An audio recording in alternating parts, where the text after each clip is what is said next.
Welcome to A Leader's Journey podcast. I'm your host, Joel Gunn. Today I have Josh Arrington back with me. Josh, welcome back. Thanks. Good to be here. I thoroughly enjoyed the last show, so been looking forward to us getting together again.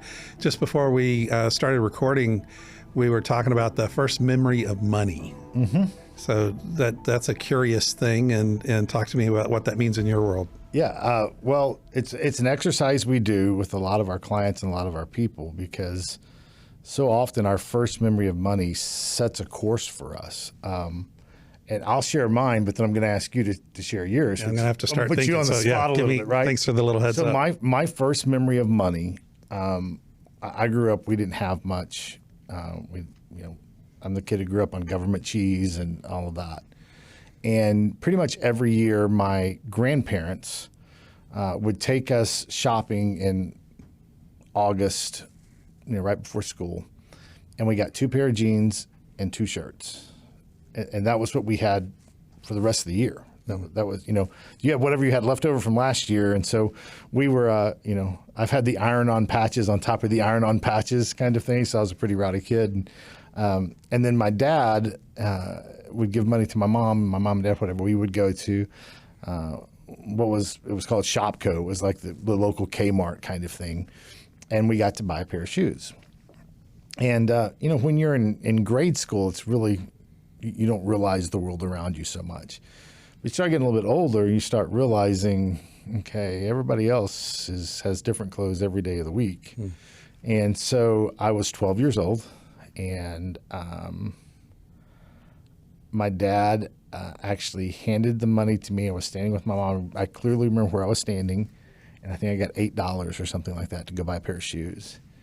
And I voiced my complaint about that because I wanted a pair of name brand shoes. I wanted a pair of nice shoes. And my dad's response was, if you're that ungrateful, you can pay for everything for yourself from now on. He yanked the money out of my hand, and I didn't know what that meant. And I went to school, and when I came back that afternoon, my dad told me he had gotten me a job. And I started working at 12 years old on a dairy farm next to where we lived, milking cows and shoveling things that come from cows and driving tractors and baling hay. And I'd go out at 4:30 in the morning and work till about 6 and then get ready for school. And then I'd come back after school and do it again. I think I got 25 cents or 50 cents an hour, probably aging myself with that. But ever since then, I was responsible for providing for my own clothing and any other things I wanted. And so for me, that first memory of money was, it set me on a course of having to, having to work. There's a positive, and a lot of times there's positives and negatives, both of them. So for me, one, it was I learned the value of work because, but it also made me so overly focused on keeping everything. Like to this day, I struggle to spend a dime. Mm-hmm. In fact, right before I came in this afternoon, we've had the door handle on our front door comes off, and it has for like 2 years. And I'll tighten it up, and then it comes off. And so I was like, okay, I've got to go spend $56, I think it was, to buy a new door handle for the front door. And it took me 2 years to get there. So there's a negative side that comes out of that. And then that impacts me a lot when it comes to, if I'm not careful, to generosity and giving. Mm-hmm. Because I want to make sure that it's protected. So people's first memories of money can set a lot in store for them, and how they manage money, how they handle money, how they communicate about money. Mm-hmm. Do you find not only do you tend to hold it more closely, do you tend to manage it more microscopically perhaps than the average person? My wife and kids would tell you absolutely yes. I would tell you I don't think so. But I certainly, that's probably true. When I graduated college and moved to Houston and got my first real job and was like making real money, I paid my rent 6 months in advance. I paid my insurance 6 months in advance. I paid my car note 6 months. Everything was 6 months ahead of time. So I guess, I was microscopic. Like there was this fear. And So on one hand, you can look at that and go, well, that's really prudent. On the other hand, there's some real negatives that come. What was the motivation? Because you become very self-reliant, right? So for me, it was, I pulled myself up by my bootstraps. I did this, I did this, I did this, and getting to a place of surrender is hard with that, and not just surrender, in my faith, surrendering it to God that He owns everything and He's given us everything, but even with my wife and kids, a place of surrender. And so I'll find myself still to this day, like opening up for everybody here, they'll enjoy this, right? I find myself still to this day, I will make a comment like, I'm going to do this, and my wife will go, you mean we? It's implied. The we is implied in the I, but it's that control thing coming up. Yeah. So you asked my first memory of money,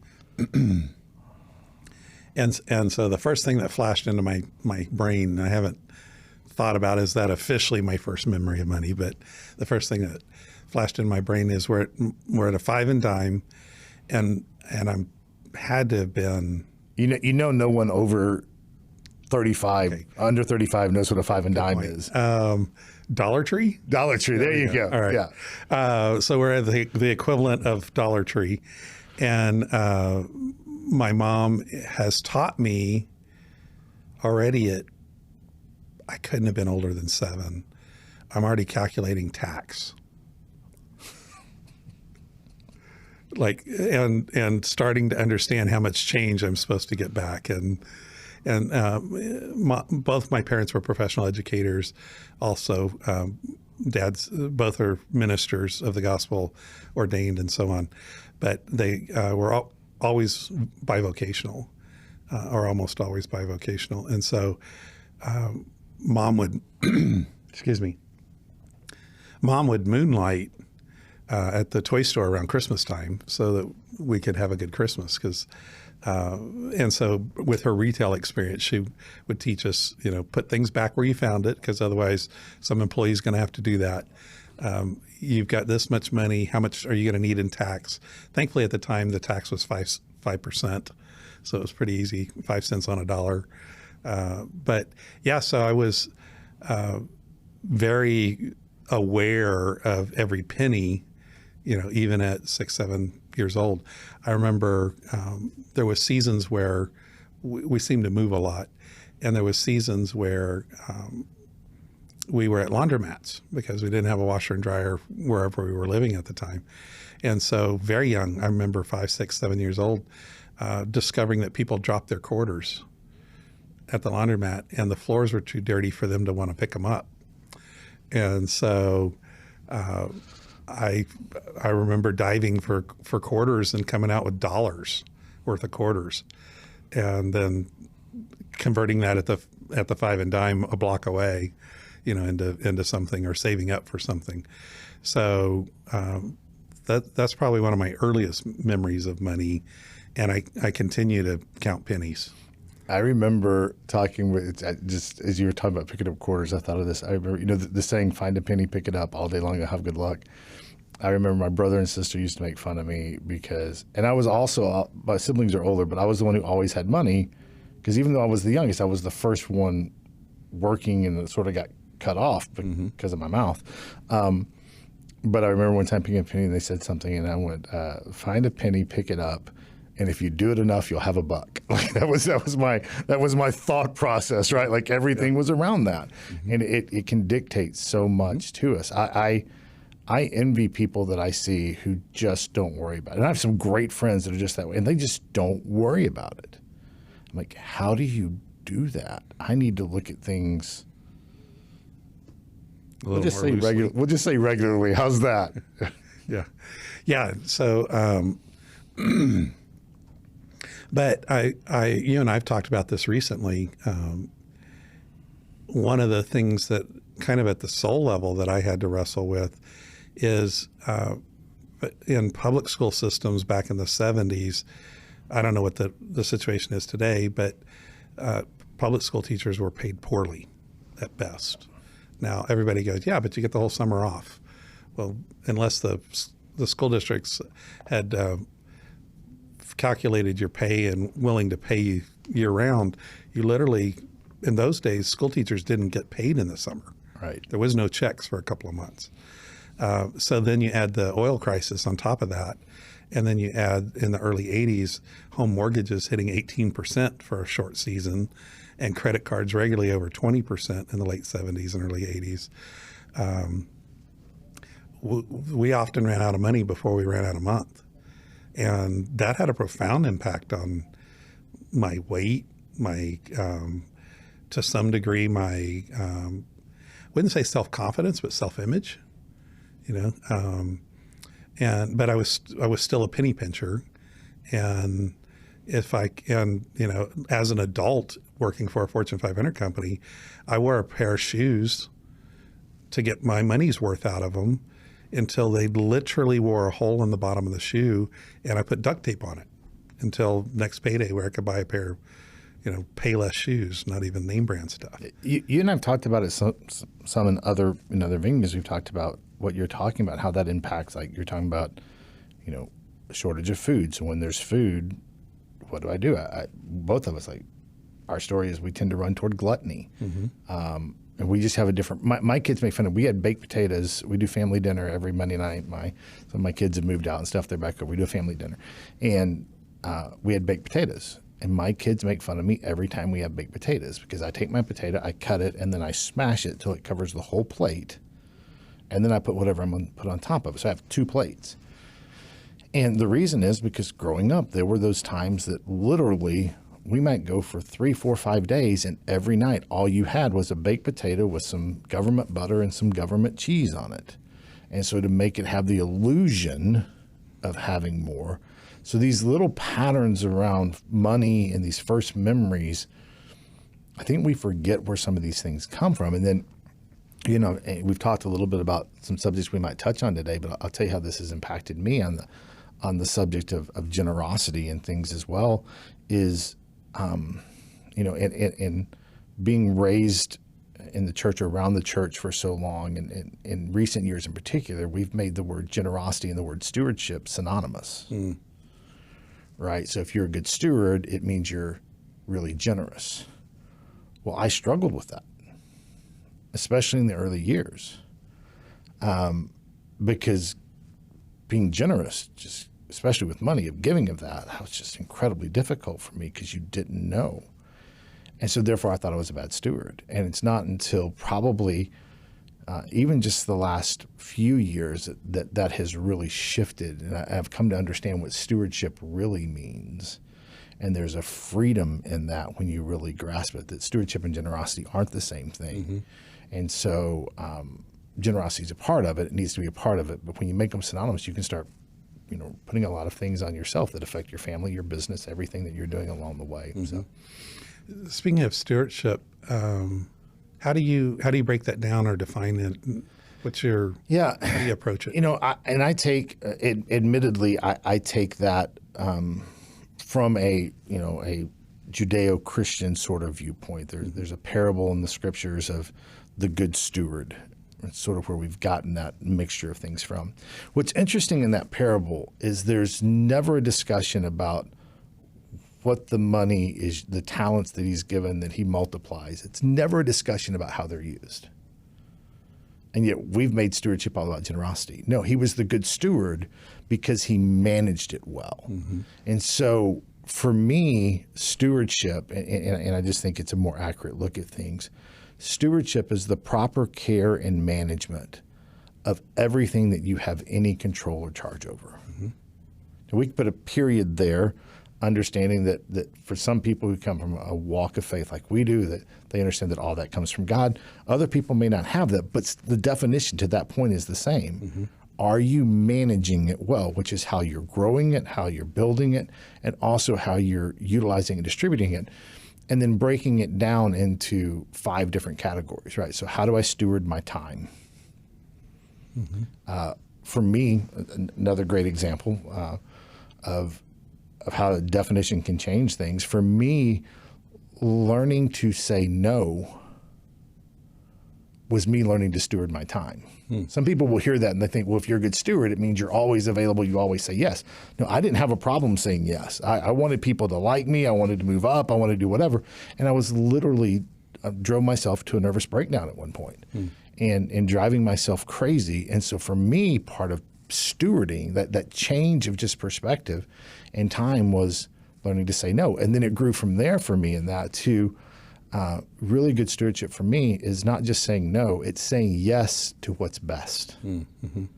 You know, the longer we go in life, you work with business guys and we lead businesses and we do all these things. There's a lot of good things. Like it was easy to say no to the bad things. Mm-hmm. Learning to say no to good things in order to say yes to the best things is really hard to do. Mm-hmm. That's why it's stewardship. It's managing well. So you got time. Then you've got talent. What are the gifts and skills and abilities and things that you have? You know, there's so many great tools out there to discover that. There's Berkman, there's Strength Finders, there's the unique curriculum. There's all these things that help you sort of figure that out. Okay, now how do you use that? Not just in your work, but in your family, in your community, to bless others, to do for others. How do you use your talent? I mean, you mentioned earlier teachers. I think we don't give them enough credit. They're really good teachers who often have foregone opportunities to make more money mm-hmm. in order to use their talent to educate. Mm-hmm. And we can purpose just, in their case is more important than the cash. Absolutely. Yeah. And so they're not going to be as financially generous, but they may be much more talent generous because a lot of those same teachers, they're the ones you hear that go the extra mile. They're the ones who stay after to tutor the kids. They're the ones we make movies about. Mm-hmm. You know, remember been spending most of my life living in the gangster's paradise from whatever the Michelle Pfeiffer movie was years ago, that teacher who was just devoted to the students, right? That wasn't because they're getting paid. Mm-hmm. That wasn't because it was their job. Mm-hmm. It's because they're using their talent, stewarding their talent well. Because you got time, you've got talent. The one people want to run to is treasure. I mean, that's sort of the big one people want to talk about. But even in the concept of treasure, I sort of break that down into 3 different categories. So there's the treasure of my finances. So how am I being responsible with them? How am I managing them? How am I growing them? How am I distributing them? How am I benefiting the world? And how am I doing that in a tax efficient and effective manner? There's nothing wrong with that. You're talking about, you know, the tax impact, the lesson you learned. I've heard people say, well, if I'm worried about the taxes, I'm not being generous. You know, I should just give it just to give it. And I'm thinking, that may be really good, easy generosity, but that doesn't mean it's good stewardship. Because if you steward it well, you'll end up having more to give by taking advantage of things that are in the tax codes and things of that nature. And just an interesting point on that is, you know, one of the rare things, none of us like the IRS, right? One of our core values is we want to disinherit the IRS. But the IRS is actually really generous to people who want to be really generous. Mm-hmm. There are a lot of ways to do that and be effective. So how do we then steward the treasure of our finances? How do we steward the treasure of our family? That's a tough one. There's not a lot of classes on that one. And especially for men who are driven and women who are driven too. But, you know, our families can pay a high price because we don't steward mm-hmm. our time with our kids well, our time with our wife well, our time with, and then third is stewarding our faith. Mm. That one was a big one for me to realize that now I need to steward my faith. It's this gift that's been given, this revelation that's been given, and so I need to steward it. Whether that's taking 30 minutes in the morning or whatever, I need to make sure that I'm making space to focus on my faith. Yeah, looking at faith as a treasure, that's kind of cool. Yeah, and then the last 2 are temple, my body, my environment, and the world around me. How do I steward it and manage it well, take care of it well? I personally don't think you have to go crazy and go off the extreme of that. But we grew up. It's interesting how we grew up. I grew up in the boony woods, middle of nowhere, and when I was growing up, if you were drinking a Coke in the car and you finished your Coke, you just rolled the window down and threw the Coke can out. There was a lot of that going on. It was everywhere. Yeah. And so that's not good stewardship. So no one's saying you got to, put solar panels everywhere. If God leads you to do that or you feel led to do that, go for it. Mm-hmm. No one's saying you got to put solar panels on everywhere and go off the grid. but you can be a good manager. Find the balance with your temple, with your body. That's what I'm working on right now. And then the last one is your testimony, your story. How do you use your story responsibly to impact the world? So as we get older, our story becomes our legacy, our testimony, and the understanding that I don't need to embellish my story to make myself sound better or look bigger. My story's sufficient. It's enough. I also don't need to downplay my story. I don't need to think my story doesn't matter. Some of the most beautiful stories I know are the people who, they probably think they have the most vanilla lives. And I'm going, I would kill for some of that. Like, I've got scars when I get up in the morning and try to get up. I've got pains and things because I don't have some of those vanilla things. So we don't have to embellish our story. We also have to discount our story. And so if I can get to stewarding sort of those 5 categories and subcategories well, and have that be a part of my leadership and my example for my children and for the people I work with, then generosity becomes easy because it's a fit and part. I don't have to fight that battle anymore. Let's say somebody in the audience, you're striking a chord with them. What are some practical ways to, do an about face in some of these 5 categories, or how do they level up?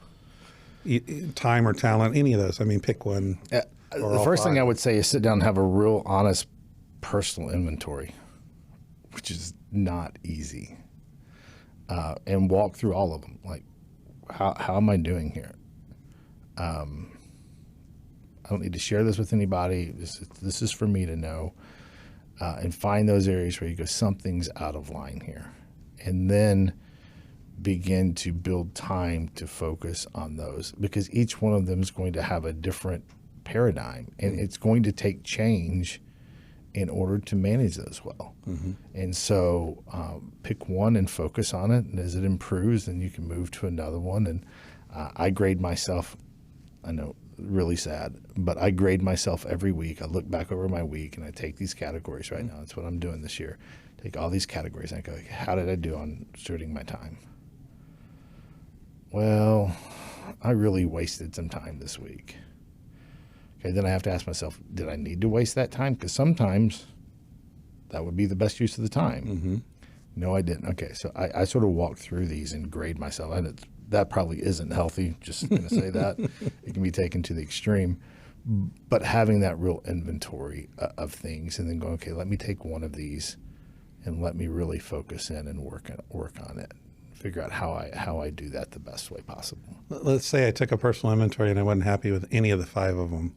Have you found one as you've coached people and walked with them through this process? Have you found 1 or 2 that tend to be the most fruitful, the most rewarding, the easiest? Where do you go? That's a really good question. You should have given me that one beforehand, so I had time to think about it. You don't give me any questions. I would tell you first off, I think when we make changes to our temple, to our body, we get physically, that's probably where you can see the quickest results. Okay. Eat better, you feel better, you move better. All of us probably have gotten caught in those vicious cycles. I'm working too hard, so I'm tired, so I'm drinking a bunch of caffeine. Because I'm drinking a bunch of caffeine, it means that I can work hard. Because I work hard, then I'm tired. So then I drink a bunch of caffeine. Now all my weight's out of, and then I don't have energy. It just sort of compiles on itself. So that one's one where you can have quick results. But I think, the stewardship of talent's a big one. Because it affects so many of the others. How I use my talent is probably going to consume a lot of my time. It's probably going to drive some element of my finances, my treasure of finance. It may impact my treasure of faith, potentially. It's definitely going to impact my testimony. But it's interesting when you start thinking about they all link together a lot. But that would be one I would say, if you can start with, if you just had, I got none of these, where do I start? It might be that one, ironically, that I would say, hey, start figuring that one out.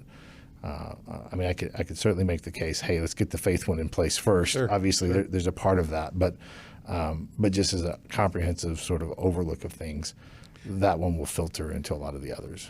So I'm sure you've done a lot of reading on leadership material and things. When you go to talent, the first place I went was finding your purpose, finding your why. Is that the kind of thing you're thinking, or are you thinking something different? No, I think that's connected. That's where we see it a lot of time tied to our, treasure and things of that nature. But that's a really modern concept too. The finding your why and the finding your purpose and the, having a job that you love so you don't have to ever work a day in your life. Like that's a really modern, if we're honest, it's a pop psychology. People don't like to hear that. I know that, but it is. You go back years ago, you didn't have a choice. Mm-hmm. If you grew up on the farm, it didn't matter if you wanted to farm or not.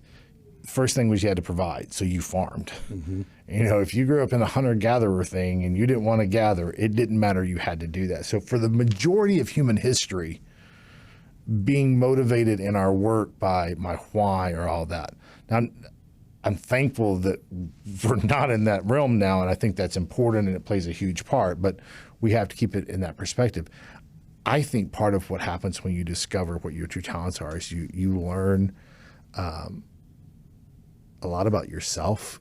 You learn about where you can stand with strength mm-hmm. and authority. Mm.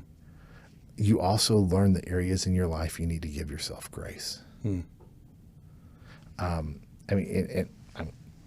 just be confessional here. Like I am at a point in my life where I'm pretty confident of what my strengths are. I know what it is that I do well. I also know what it is that I do terrible. And for years, I just beat myself up over those. Like I'm probably the least administratively gifted person maybe anywhere in the world. Asking me to sit down and do like task repetitive, it kills me. And it affects everything else, so I have to do it. Mm-hmm. But learning to give myself some grace in that has been huge. I mean, that builds to confidence. It builds to other things. So to me, it's part of identity. I think there's a big identity piece in that. Mm. The purpose and the why is sort of the application of that identity. And it's important.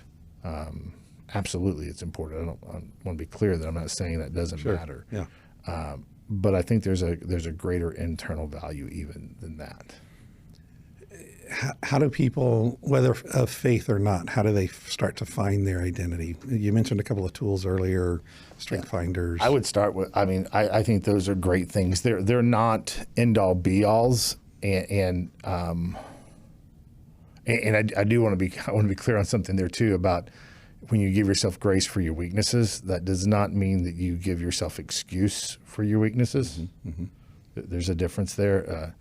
John Christ has a great video on the Enneagram. I don't know if you've seen it. I haven't. And I won't get it exactly right. And he's like, there's that person that's always late, and you finally say something about it, and they're like, oh no, I'm just an 8 on the Enneagram. And he's like, no, you're not an 8. You're just a bad person, And so giving yourself grace is different than demanding grace or excuse from other people mm-hmm, mm-hmm. On that. But doing, and I would really advise doing the ones that are scientifically backed, mm-hmm. right? So I'll tell you the ones, I've probably done all of them at some point in my life. Unique is really good. It's more of a drawn out process. Strength Finders is quick and easy to do. Go to Gallup. You can do that one really quickly and find out a bunch of things there. Strength Finders will change.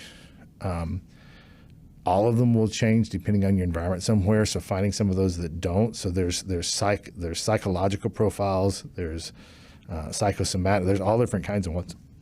One of the best ones I've done, one of the most impactful ones I've ever done, is called Culture Index. And it was probably the most transformational one I've ever done. I did it, and then is Culture Index readily available like Strength Finders, or is that only through? I don't know. It was brought to me by someone, and they're like, "Hey, I want to do this with you," and then they brought in some other people and everything.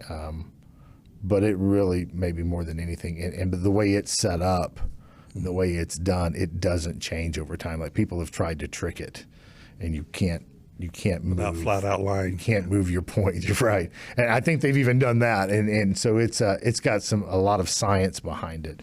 But someone's want to get started. The Gallup one's really easy to get.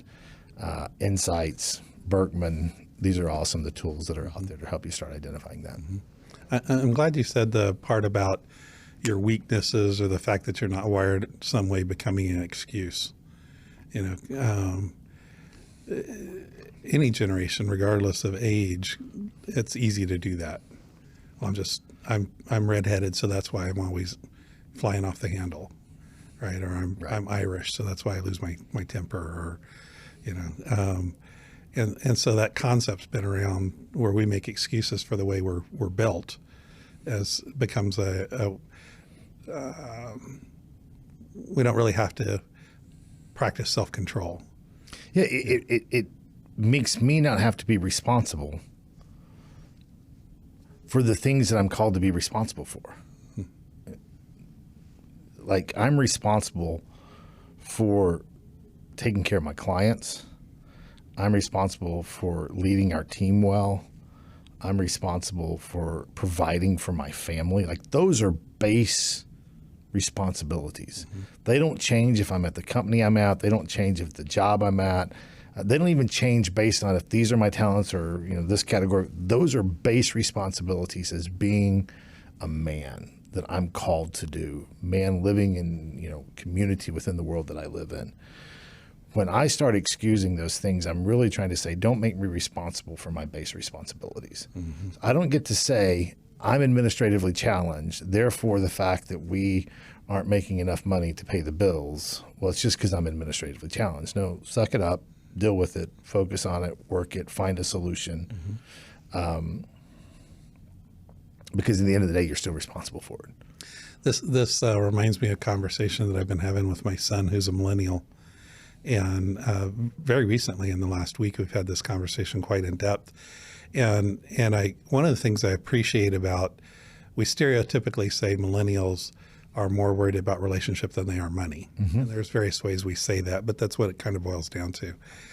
I'm actually kind of jealous of that in a lot of ways, right? Because I look back and, I spent, traded a lot of hours for cash instead of for relationship. But it seems like, at least the way I'm wired, if the cash was really good, I don't really care if I like you that much. We could still work together, whereas a millennial say, I don't care how much cash you give me. If I don't like you, we're not going to do it. What are your thoughts in that? Yeah, I think it ties very back into those base relationships and to stewardship, right? Because both of them can be wrong.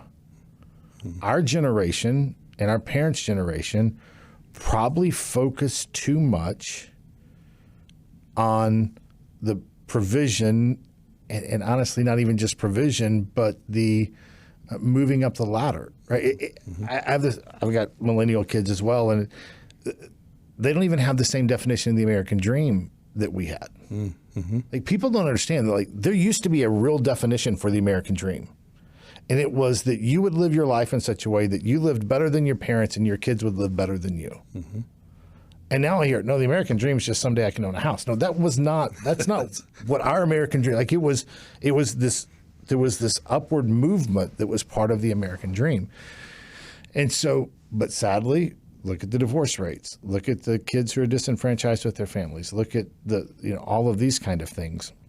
So we focused on that, not good stewardship, not good management. We didn't balance, because it's interesting, those categories of stewardship, you have to steward each one of them individually, and then you have to steward all of them in balance with one another. And I fear the millennial, it's a great thing. They can be on the other end of the spectrum now, right? They can be on the other end of the spectrum where they can focus so much on treasure of family or other relationships or things of that nature that they end up way out of balance with the other areas. And so, total honesty here, we had this expectation growing up that it didn't matter how much, usually the man, but how much you worked, especially in our younger years, the family was just supposed to accept it and take it. Mm-hmm.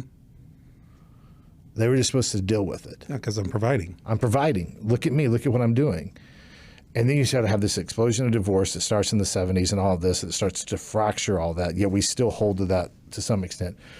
Now you have a generation which I could argue that is just as entitled as what we're seeing now. Like, it's easier for us to look at the current generation and go, you're entitled because you just want to do the relationships and you think you deserve to have the finances given to you. Mm-hmm. Well, we were doing the same thing in reverse. Yeah, good point. We're saying we're just doing the finances, but we think we deserve to have the relationships given to us. Good point. And so they're both elements of entitlement that come back to stewardship being out of line. So it's crazy as I started living in this and writing about it and doing some things to see how much that provides a healthy equilibrium in life. And it is. So, I mean, I know with my kid, I'm like, really, how in the world you just expect that you're going to have this? You don't understand the hours and work. We can go down that line really quickly. And they're looking at us like, by the time I was your age, fill in the blank, right? Yeah. Why would you get up and go to work? You sneezed twice last night. You absolutely have the right to call in. And there's a balance in between that. Yeah. While we're on that topic, I can tell you think deeply about these kinds of things. How are you wrestling with the communications with, like, understanding your millennial kids, and like, is this a conversation you're actively having? Is this something you're processing internally? Is it all of the above? Is it something else? Yeah, my kids would probably tell you I try to talk to them way too much about it because I try to sit down and have conversations about it. I want to understand it, and then I'm a little bit terrified. In our personal story, and I know that you know it, but I've got 17, 20, 23. They're all about to age up a year. But then we're also raising a 3-year-old, right? So I'm going to have even major differences. Like, I look at the difference between my 23-year-old and my 17-year-old, and I can't imagine what it's going to be like 14 years removed from that, and all the changes and things we have going on in life. So I definitely try to have conversations with them about it, and get them to come. I want them to come to a place of balance, and they're all coming from their own, like, they're so uniquely different. So we like to paint with these really broad brushes, and rightfully so in a lot of ways, right? There's truth within that. But there's also nuance of the individual. I mean, if I look at my 3 boys, they're so incredibly different. They so incredibly have their own issues to struggle with. Like, if I had them sit down and do an assessment of the stewardship issues, I've got one that time,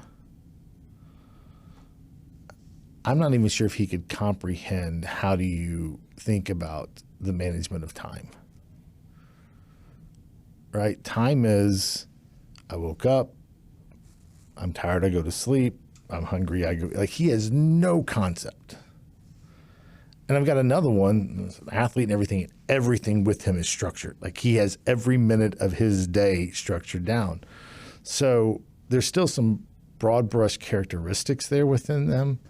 But I think we also have to give the nuance of how do we steer them in a healthy way, not just based on those broad brushes, or we'll miss. And I think when we do the broad brushes all the time, then we fall into the world that we have everywhere right now, which is, let's categorize people.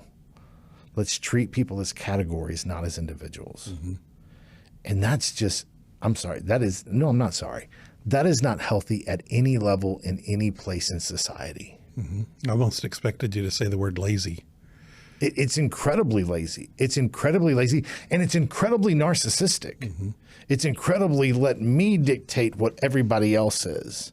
No, individual relationships are so unique. You don't get to paint people with these broad brushes, and yet that is the whole movement of our society right now. We just had, I don't know when this will air, but Super Tuesday was yesterday, right? If you start watching these political breakdowns, they can tell you, the blonde, blue-haired, over 5 foot, but under 5'4", who drives a sedan instead of, like, they've got it so broken into these categories that they market too politically and stuff. And I think it's one of the greatest disservices we've ever done. I think the marketing that's going into how we market now to everything in life for ideologies and agendas is just incredibly lazy. It's incredibly dangerous, and it's removed us from interacting with people as individuals because that takes time. Yeah. And I think this younger generation, it's interesting because it's easy to say this younger generation are the drivers of where we are societally. They're not. They're the recipients. We've trained them. And I think they're going to have a big inner turmoil with that because they're focused on relationships. And they're, I think, more and more realizing that the narrative they've been told of paint people into boxes and groups and subgroups does not live within the life they actually know. Yeah, it's certainly at a minimal frustrating. Absolutely. To try to live that life. Absolutely. But it takes, everyone's an individual. Everyone should be treated that way. You're not defined by those other things. We were just making our comments in the context of our kids, but wouldn't that same hold true with employees and people we're leading in civic organizations? Absolutely. Across the board. I mean, just as a principle of leadership, it's we've had conversations. Our last conversation we had on here about leadership that have some probably different views than a lot of people on them, and I just think it's this leadership culture that exploded in the 80s and 90s, where everyone's supposed to be a leader, and we talked about that on the last time, everything, but it also removes that individuality. You go read a book, you go to a seminar, and suddenly you have the toolbox of great leadership. Good leadership at the end of the day is how do I maximize my life, my impact? How do I maximize my impact in balance with caring for myself? And how do I maximize the impact of those I get to lead in balance with them caring for themselves? And I can't do that in a carte blanche kind of way. I have to get to know people and treat them not as commodities, but as unique individuals created in the image of God. It reminds me of that phrase in the New Testament, look not only to your own interest, but also the best interest of the others around you. Yeah. Right. And if, just imagine a world if I was equally concerned, motivated, stewarding of your interest as I was my own. Not saying that I've got to be lesser or you've got to be lesser, but if I equally was concerned about you finding your greatest fulfillment in life as I was finding my own greatest fulfillment in life, what kind of maximizing your impact? Yeah, it changes things radically, but it takes there's an individual connection that's responsible, and it flows, like we're talking about kids. It flows into that. Like I can't discipline my 3 kids the same.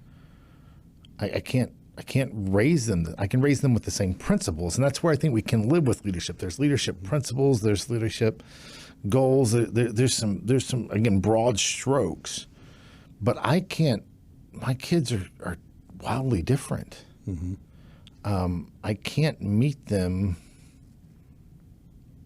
I can't even literally can't meet them at the same place. If I want to have a conversation with my youngest, best 2 things I can do: go to the gym, lift with him, go outside and run with him, or go outside and just throw a football around. Those are probably the best 2 things I can do. My oldest wants to sit and share a drink. Those are radically different. So if I have the exact same message I have to talk to them both about, I've got to approach delivering that message radically different, or it's going to be heard differently. And my middle one's even different than that, right? So I think when you talk about leadership and employees and people of that nature, I think we need to just be open about these things. So my kids now understand. They're learning the differences in each other because I'll go, yeah, I did that one for that kid because he's different than you are. I'm not gonna let you play well, you treat him differently because I wish I got, no, I treat him differently and here's why, but you don't see this area I'm treating you differently that he's not getting. And does that make it messy and difficult and hard? Absolutely. But does it help us maximize impact? And at the end of the day, organizations are going to maximize their impact when the individuals within them maximize their impact. And it leads to much healthier work environments. It leads to much longer lasting work environments. The turnover rate of so many companies that claim to be well managed and well run, and if they could cut the turnover rate in half, their profitability would go through the roof. But it's just a turn and turn. Our society, as you were sharing, I'm thinking, isn't that really what our society's crying out for and the employees are crying out for? Recognize my individuality. Now, to do that, they'll associate with a group, right? So there's strength in numbers.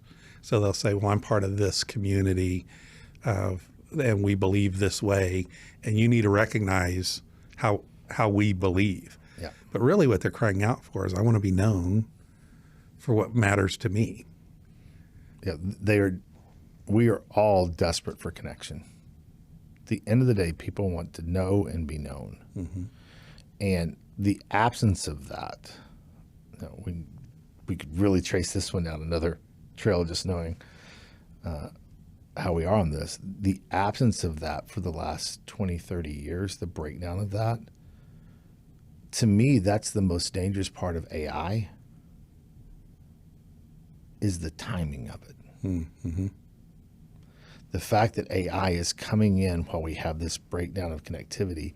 And so now you have people who are going, I can't get it with living, breathing humans, so let me go to something artificial. And it doesn't matter what it is in life. If it's artificial, it's artificial. Artificial inputs at some point are going to lead to artificial outputs. And that's not what we were designed for and created for. So I think artificial intelligence can have massive impacts and do some great things for us technologically in different fields and all that. My fear is that people go looking for connection within it. And to some degree, people are already looking.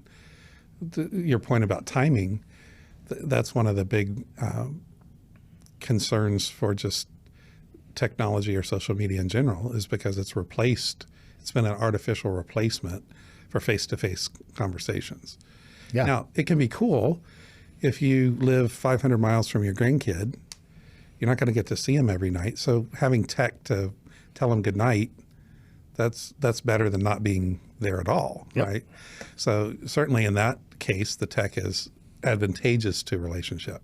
But when it starts to replace connection, and becomes an artificial connection. Then, and we could chase this one down. We could spend a lot of time. We probably need stronger drinks than water, for me at least, if we're going to do that. But again, a shifts we've seen in our lifetime is relationships. I'm amazed. So here's a great one. I know people that openly say now. I've had this conversation with people. I'll say we'll be having a conversation, and I'll go, well, we're just gonna have to agree to disagree. Well, that's impossible. What? And so the political ideologies on both sides have driven things so much to the point that today we're not looking for unity. We're looking for uniformity. And that's a removal of the individualism, right? So that pulls it back. And part of that is this craziness that acceptance is not enough, endorsement is required. Okay? So if that's what we've taught the newer generation, and now you have AI that comes on that can literally be programmed, it can never accept you, but can be programmed to think in a way that always has it endorse you. Your input. And your input and your worldview, and to adjust its thinking to be endorsing. How is that healthy in the long run? And that's that fear I have, that we've created this environment for that. And I hope we don't go down that road. But at the end, it's going to come back to, I put it on our generation to some extent. We do not have the luxury that our grandparents had or our parents even had of getting older and getting to a place where we said we're not willing to change. We don't have that luxury. We don't have to change to the wills and the whims of the younger generation. We don't have to adopt everything they have. But if we truly see these things as being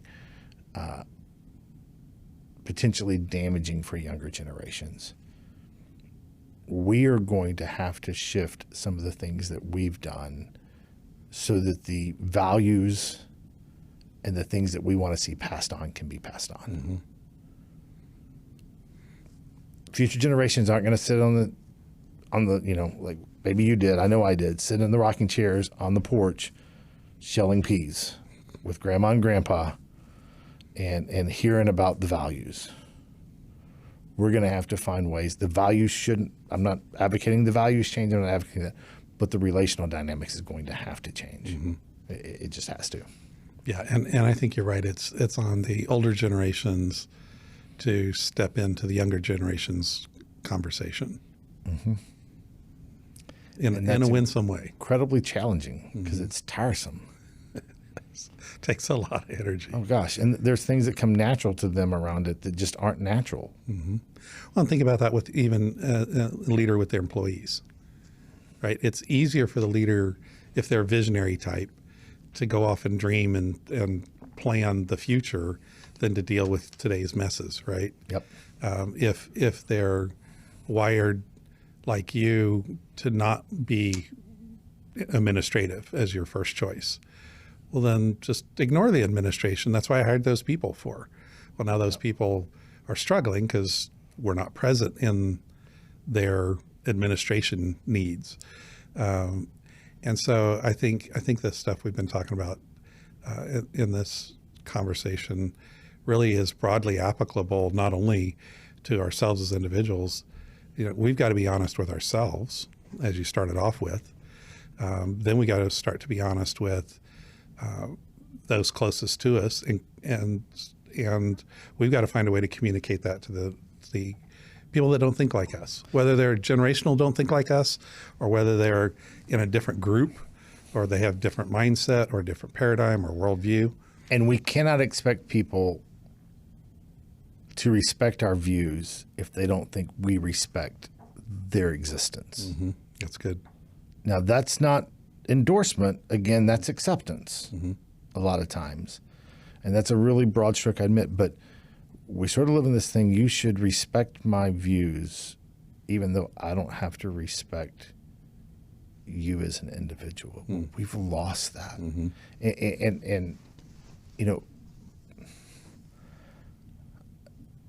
at the age you look back on the journey, and I say a lot lately, there's a story in the Old Testament of Esther and Melchizedek. And Melchizedek has this statement he makes, and he tells Esther that you were created for such a time as this. And I look at my life and I look at everything that's led to this point, maybe put it in more contemporary terms. Caedmon's Call band years ago had a song that said, looking back at the road so far. It's this looking back and going, everything has led to this place and this point of existence and understanding is but looking back and going, okay, how do I impart these values to future generations? How do I mentor people? How do I lead? And the first step is valuing individuals. It's taking it out of that other side. So one of the exercises, actually, before I tell you that exercise, one of the ways that came to be for me really well is my dad was not a good man. My dad was very abusive, and there's a lot of negativity there. But about 15, 16 years before my dad passed, I was just reading in Scripture, and there's a verse that says, honor your father and mother. And I thought, I can't. My dad's not worthy. And I just felt like this moment of, I didn't say honor them if they're honorable. And so for the last 15 or 16 years of my life, when my dad basically had no contact with anyone else in the family, every 6 weeks I called my dad. He was never going to call me. He was never going to reach out. And I just had to learn, I had to accept my dad. Didn't have to endorse him not being a good man, but I had to accept him. And that was honoring. There's something about accepting that is honoring in and of itself. And so I was going to say, an exercise that we do a lot of times with our clients, we do a lot of multi-generational work, and all families are screwed up. So I'm going to look at the cameras just to give people grace, right? So if you think that your family's screwed up and no one else is, everyone is. You're just seeing the good sides and not the parts that are screwed up. So just a little grace for you there. But one of the exercises we'll do sometimes is we'll have younger generations write a letter of gratitude to each parent. And they really struggle with that. Wow. Because they have to sit down and go, okay, how do I thank my parents? And what do I thank my parents for? And when I say younger generation, I'm not talking about high schoolers. I'm talking about adult children. You're talking about 50-year-olds writing letters to 70-year-olds. And in reversal, we'll have the older generation write a letter of blessing to each of their adult children. And we've seen some powerful things happen within it. And that doesn't have to be done in a spiritual context. It's just a younger generation is going to express gratitude. And we've literally seen kids written back into wills. We've seen kids that weren't allowed to come to family holidays brought back into it just for that one simple exercise of learning to accept and respect that happens when we live in that individually. And you have to acknowledge the individuality. Yeah. Well, as I suspected, you've shared a lot of really practical stuff. That's why I like having I had no idea where we were going with this one today, so this is good. This is fun. That's been great. Josh, thanks again. My privilege. My Love you, joy. man. Appreciate it, brother. Blessings.